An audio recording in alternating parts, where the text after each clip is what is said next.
everybody. We're back and we're recording again. Hopefully, it wasn't too long before this that I said that. Cloud services. Let's talk. We're going to talk some cloud this time around.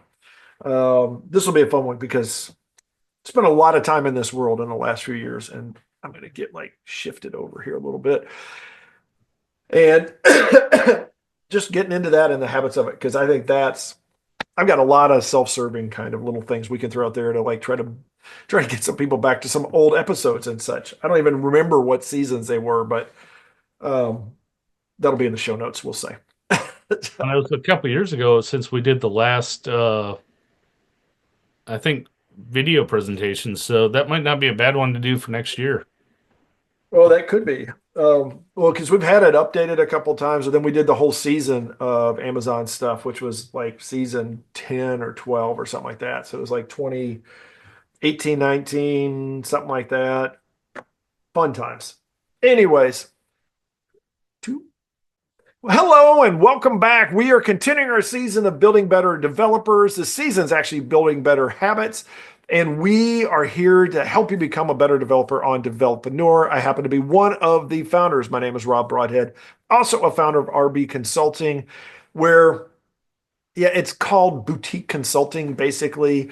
I guess it's because it's small and it's pretty with little flowers in the window. I'm not really sure why they got to that. Actually, I am, but that's a different story. We like to help you with your technology, figure out how to get your hands around it and actually do something with it instead of let it just sit on a shelf or have some guys on the other side of the world that are telling you how to use your software and they have no idea what your business is.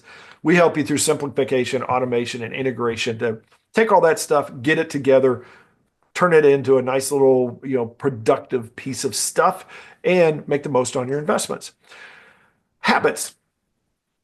Out of the habits that we've done, that we've talked about, and we've gone through quite a few of them. I've talked about the Pomodoro one too much. But the list one is one that's actually, like I said before, is a little bit challenging to me because I like a bigger list, like this big kind of thing. It's outside of the screen. You can't see it. It actually wrapped around the world. Um, you can have I like the big list, but I think sort of a modifier to that, if you're like me and you really struggle to do three items on your list, something like that, is build your list, but then put one at the top or two at the top, because that to me has really helped. It's been more about having those two priority items, which for me, it's usually because I want something I need to get done in the morning, something I need to get done in the afternoon. That really helps me from a list perspective. And as I've started into that, that's starting to become a habit that has been evolved into something I think very useful for me. The another one that has continued that I've brings me joy actually is the learning new stuff. As we talked about, just find a site, find something, and just improve your skills a little bit every day, even if it's in something that you already know. So it's literally just spending some time effectively coding for fun, 10 to 15 minutes every day. Hey, I want to learn more about this, or I want to see how this language does that. Whatever it is literally honing your technology skills. It's been very valuable to me. So I highly recommend taking a look at those episodes, if nothing else, and adding those to your challenges and to your habits. Good thing, bad thing. This is another one that's sort of it's literally two sides of the coin. So we went to see a movie the other night, which is a good thing because we went to see Red One, and it turns out it's actually a good movie, even though my kid had told me a couple days before it sucked and it was horrible and nobody likes it. We liked it. So if you don't, we don't care. We had a good time with it. The sort of bad thing was that we went there and we were we said, we're just going to pay cash at the theater, which nobody does that anymore, apparently. So we show up 10 minutes before our movie and it was sold out. I didn't know movies even got sold out post COVID. I thought every time I've been to a movie in the last 3 years, there's been three people in the theater. It's been empty. Not this time. Totally sold out. So as a bonus thing, now we were able to buy tickets for the one later. So as a follow up on that bad thing, was that the heat was out in the theater when we watched it, and it actually got pretty dang cold. I was to the point, and I never get cold, and I was actually at a point where I was cranking on the heat when I drove home.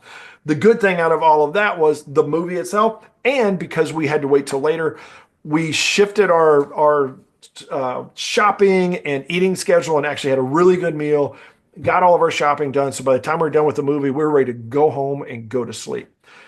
That being said, it's time to switch it over to Michael and see what, let him to go through all of his good and bad stuff and how are these challenges helping you out? The AC being or the heat being out at the theater, that was a feature. It could be true for a winter movie. That's that 4DX or whatever it is. 4D. I never see. I didn't even have to pay extra for that. Wow. Sorry, everyone. My name is Michael Meloche. I'm one of the co-founders of Developer. I'm also the founder of Envision QA, where if you're struggling with your software, your small to mid-sized business, you don't know if your software is really helping you be productive, or if you have a piece of software that you have built or are exposing to your or selling to customers. If you are having problems with that, we can help you through software assessments. We can do deep dives into your processes, identify pain points that your customers might be having, and we can offer you solutions to those problems. Good thing, bad thing. Good thing this week, weather's getting colder. I'm loving it, but fall is finally done. We're in wintertime, so my allergies are finally getting over the. I'm loving it. Bad thing, it's got so cold this week that I had to worry about the pipes freezing. So I'm now having to re-insulate the attic. Talking about our habits here. I know I skipped around just a little bit. So we've talked a lot about different things. One of the biggest things that I have been working on this week is trying to be a little more prepared for meetings. I've been jumping around a lot more between calls lately, and I've been a little bit behind. So I'm working on getting better at meeting preparation. The other thing I'm struggling with and I'm really trying to focus on a lot is our discussion on criticism and code reviews and not taking things personally and making sure that when I put something out there and we want to make sure that we get the criticism, the critiques we need. And you look at it and you accept that criticism. It's not that they're personally attacking you. You're really trying to get help to make sure that you build the best product.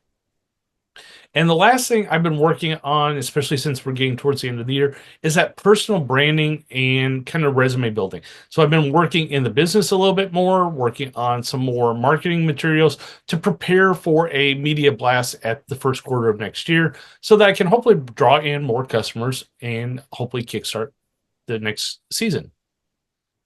Well, as a bonus, if you guys ever watch if you are watching the YouTube version, or if you don't, you can go check it out, and you will see how well we're doing on the whole, like being prepared before a meeting. Sometime that's a little wah wah kind of thing, but that's beside the point because this time we're going to talk cloud. This has been an area that has been a favorite of mine since like 2007 or 8 or something like that, when Amazon AWS first like came onto the scene, and they had like three services. They had the EC2, they had S3, and they had the EFS. They had the file system.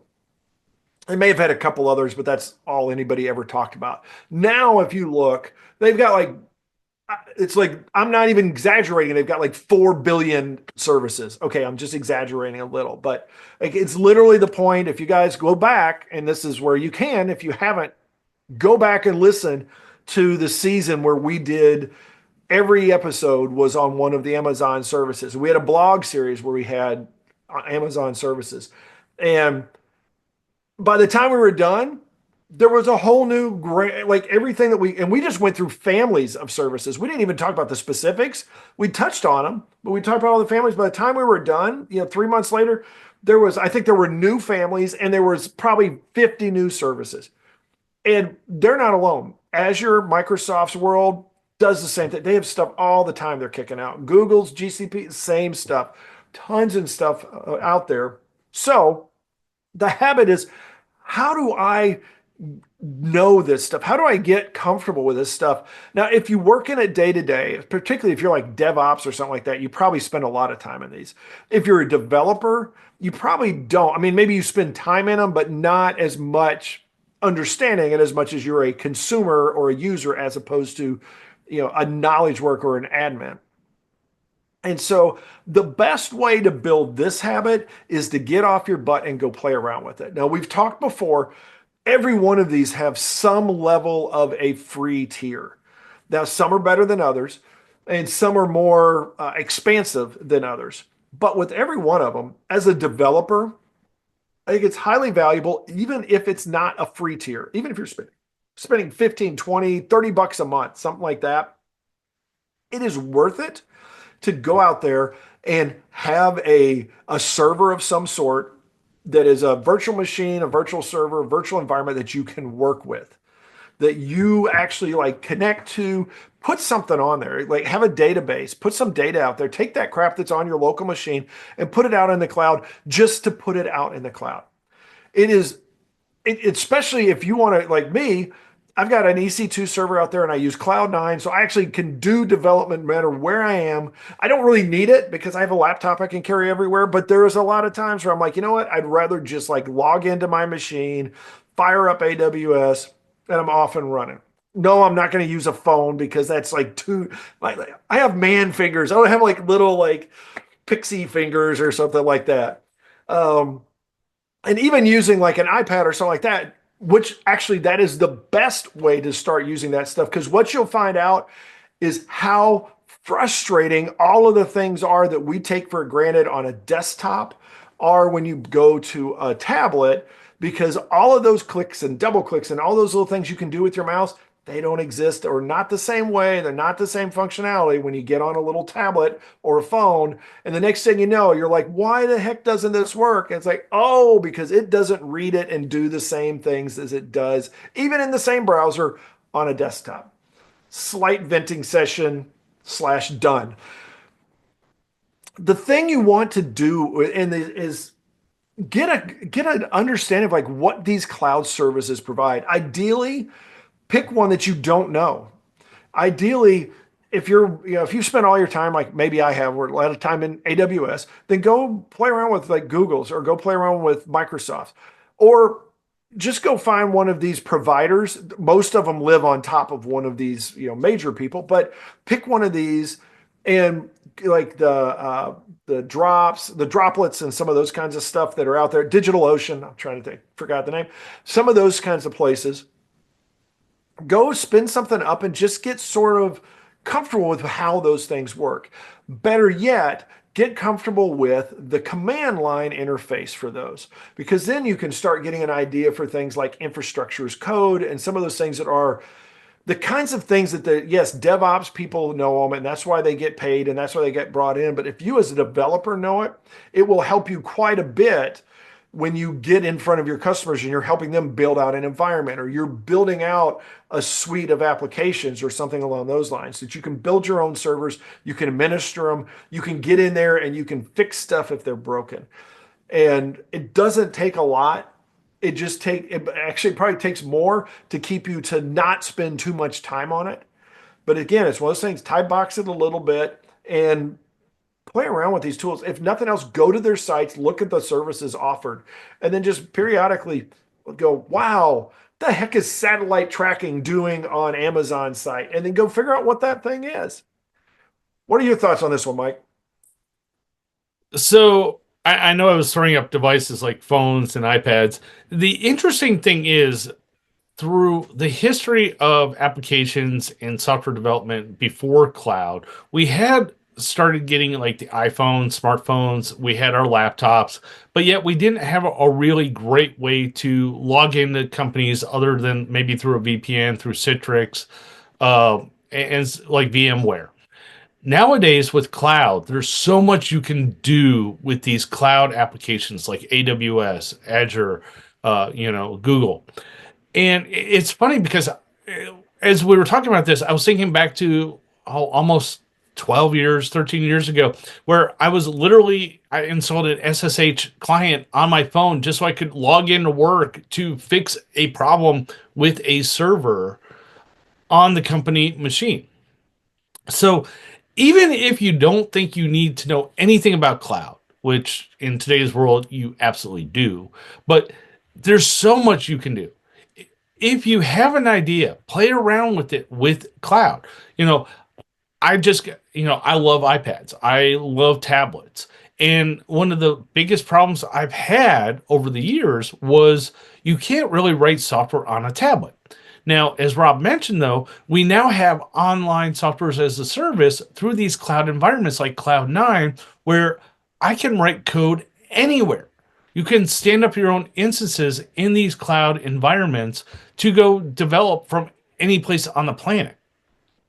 Now, with that being said, it can get costly, but as Rob mentioned, most of these services have free tiers.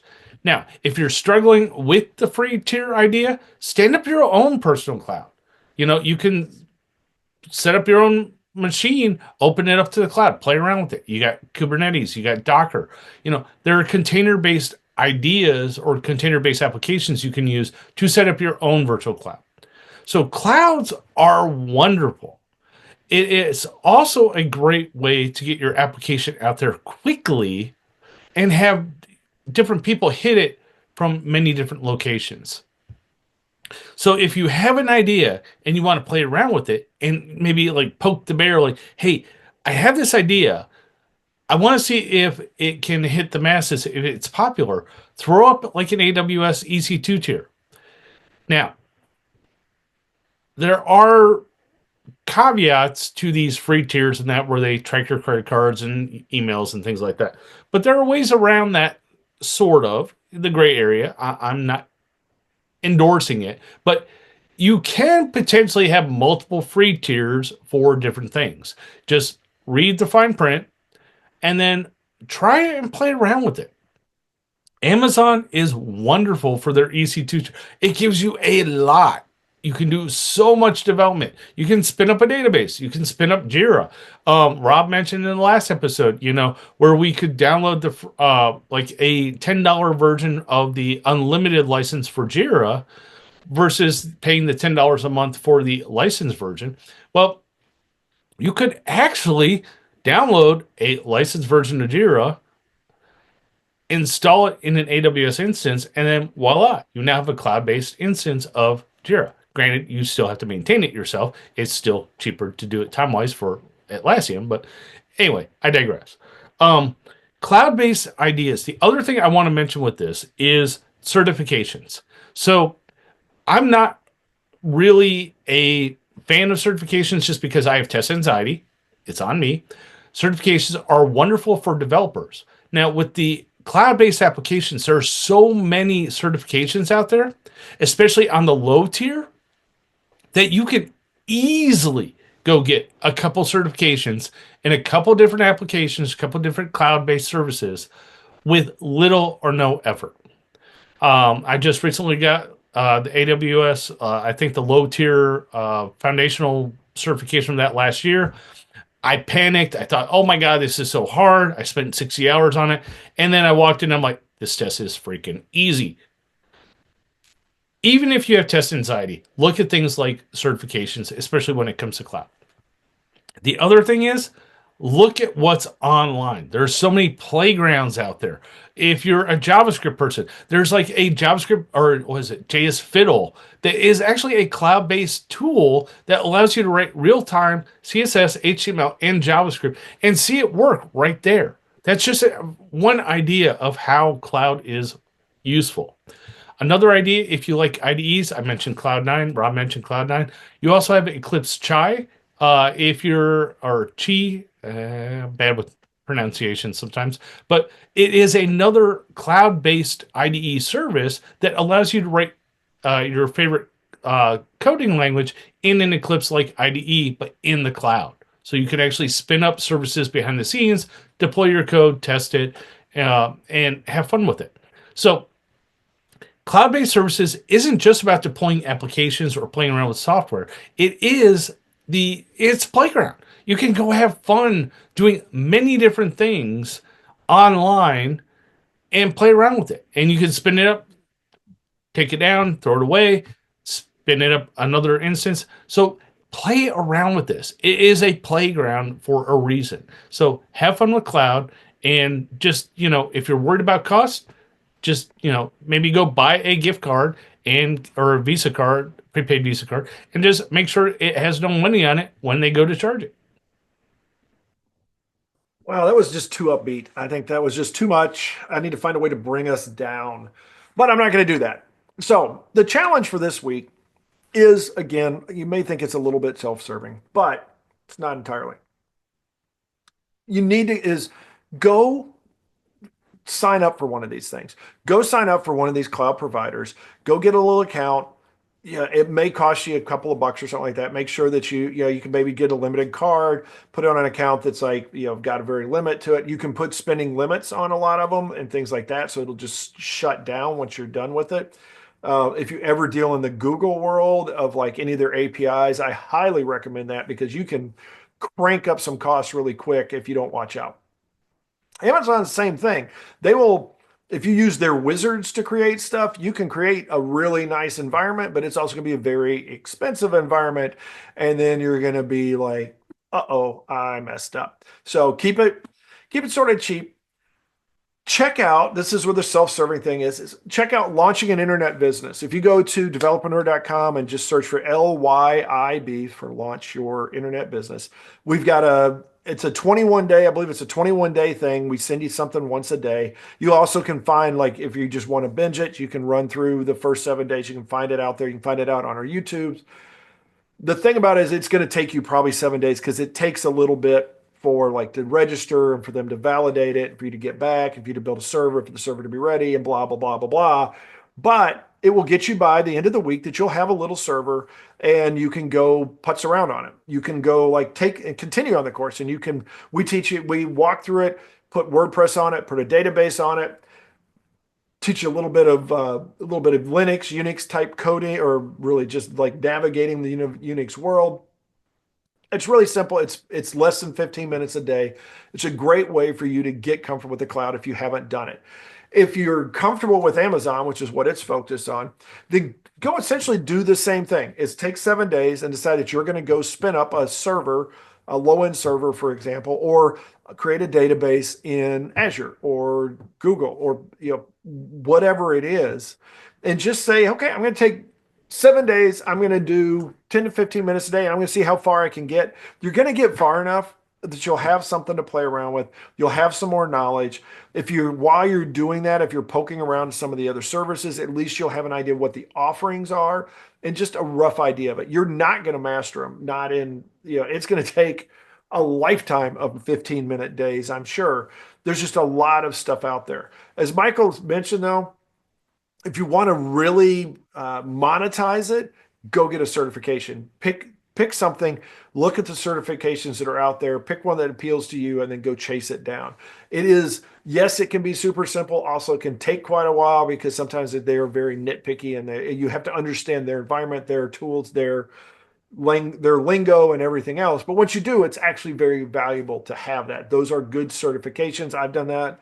I recommend that you do that because it's a great way to like just make sure that you have useful knowledge in that area. That being said, I would like to have useful knowledge about what your feedback is. Shoot me an email, info@developaneur.com. You can always leave us comments wherever you hear this or see this, or I guess even smell this or whatever. If you get into the 4D world, leave us comments, leave us feedback. You can check out all of our past content out there. Still leave content there. We still got any kind of feedback you give there, we still hear about it. We will reply back and let you know what our thoughts are and help you out if you have questions. That's why we're here. One of the many reasons we're here. Go out there now, though. We're not done. We're coming back with more in this season. This season will continue all the way into next year. We've got some holiday episodes coming up in the next few weeks, and then we're going to wrap up this and go to season 24 now. And I don't even know what that season is going to be. So stay tuned because it could be really interesting, or it could be a crappy little season. We'll find out. You be the judge. Go out there and have yourself a great day, a great week, and we will talk to you next time. I need to stop getting too close to my mic there. I gotta like figure out where it is because it's picking it up. Bonus material. So we were talking about, the cloud and everything. So if you are worried about cost, almost every single one of these cloud-based services have some type of cost calculator. If you are doing free and you're like, oh, I love this, I want to continue using it, what's it going to cost? Look for a cost calculator. That will save you a lot of time and money, and also determine if you need to stay on the cloud or go with like some prepaid service like HostGator, Bluehost, or whatever. Be careful of that though, because if you are doing like a static site, sometimes those other sites are actually better than going with like AWS or Google. The other thing I kind of want to mention here is, you know, we mentioned certifications briefly with this, and I highly recommend if you have not really touched on cloud, you have not really touched on certification, look at them because Google, AWS, Azure, they have a lot of very simple certifications, at least to help you understand the what the cloud is. For instance, the AWS one is the low end tier. It's literally what are the services they offer, what do they provide, and what is the cost.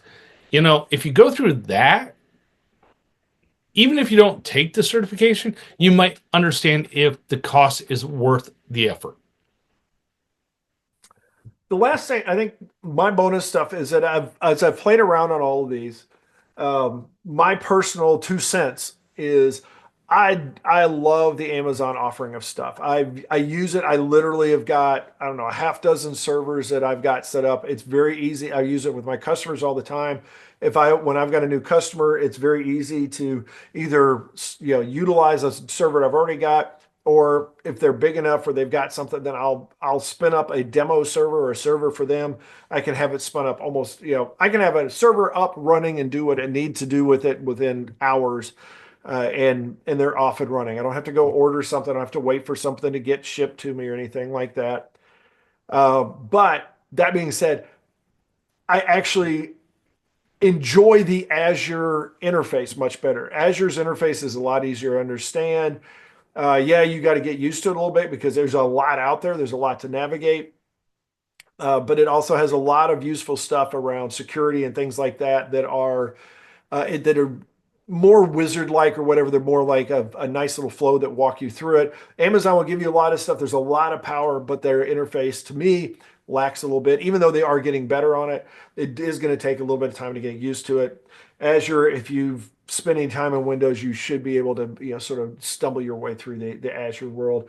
Google, I've spent some time. It's Google I struggle with because their stuff feels disjointed a lot. So you end up stumbling into an area and you don't realize that you've stumbled into it, especially if you're like me and you've got ads, you've got AdSense, you've got Google Analytics, you've got Google developer stuff, you've got various API things that are out there, and you've got various customers that you've got links to with all this stuff. It can be daunting, but again, there's a lot of value out there. As Michael said, this is one of those cases where there's so much stuff out there that we may think that we need to do, but it's already been solved somewhere.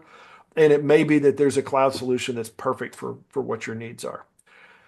That will wrap this one up because I'm gonna go eat and stuff like that, and like enjoy the rest of my evening because it's been a long honking day by the time I get to this, as far as you know, anyways. Could be that you're starting your day. Maybe your day is even longer than mine, but I'm gonna whine a little, but I'm just gonna go ahead and leave and cut this short. Go out there and have yourselves a good one, and we will talk to you next time.